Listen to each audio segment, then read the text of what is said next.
দমকল টাউনে আবারও যোগদান। বিভিন্ন দল দমকল টাউনে যুবনেতা রাহুল খানের হাত ধরে তারা তৃণমূল কংগ্রেসে যোগদান করেন। যোগদানকারীরা জানান, আমরা যুব সমাজ বিভিন্ন দলের সঙ্গে যুক্ত ছিলাম, আজকে আমরা তৃণমূল কংগ্রেসে যোগদান করলাম।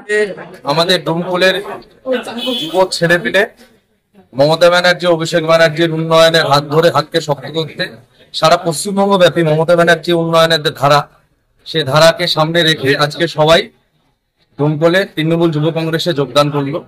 আমি চাই আমরা সকলে মিলে একসঙ্গে দমকলের যুব তৃণমূল কংগ্রেসকে আরো শক্তিশালী করে তুলবো এবং আগামী দিনে যে বিধানসভা ভোট আসছে, আমরা সকলে মিলে দমকলের বিধানসভার যে প্রার্থী হবে বিপুল ভোটে তাকে জয়ী করে আবারও প্রমাণ দেবো যে দমকলের যুব তথা পশ্চিমবঙ্গের যুব শক্তি মমতা ব্যানার্জি এবং অভিষেক ব্যানার্জির সঙ্গে আছে। তারা বিভিন্ন কংগ্রেস ও সিপিএম থেকে তৃণমূলে যোগদান করেছে। আপনার নাম পরিচয়? আমার নাম রাহুল খান।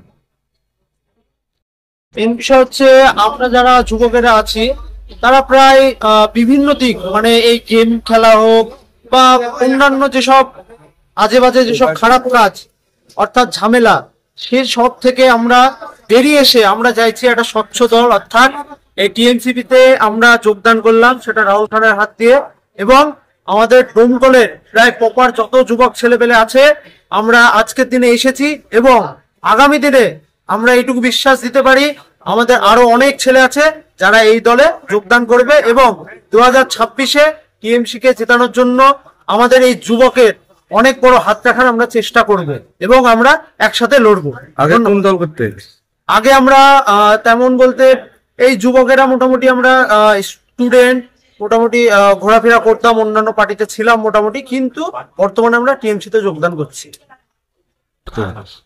আগে আমরা মোটামুটি কংগ্রেসে ছিলাম, কিন্তু বর্তমানে আমরা টিএমসি তে যোগদান করছি সবাই একসাথে। ধন্যবাদ। কথা কানের সমস্যায় আর চিন্তা নয়, দমকল মহকুমার একমাত্র আধুনিক ও বিশ্বস্ত পরিষেবা কেন্দ্র অডিটন স্পিচ অ্যান্ড হিয়ারিং ক্লিনিক। আমাদের ঠিকানা দমকল পাঞ্জাব ব্যাংকের সামনে। যোগাযোগের জন্য 9339746737 অথবা 7908359922। অডিটন স্পিচ অ্যান্ড হিয়ারিং ক্লিনিক আপনার কথা ও কানের সুস্থতার জন্য সর্বদা প্রতিশ্রুতিবদ্ধ।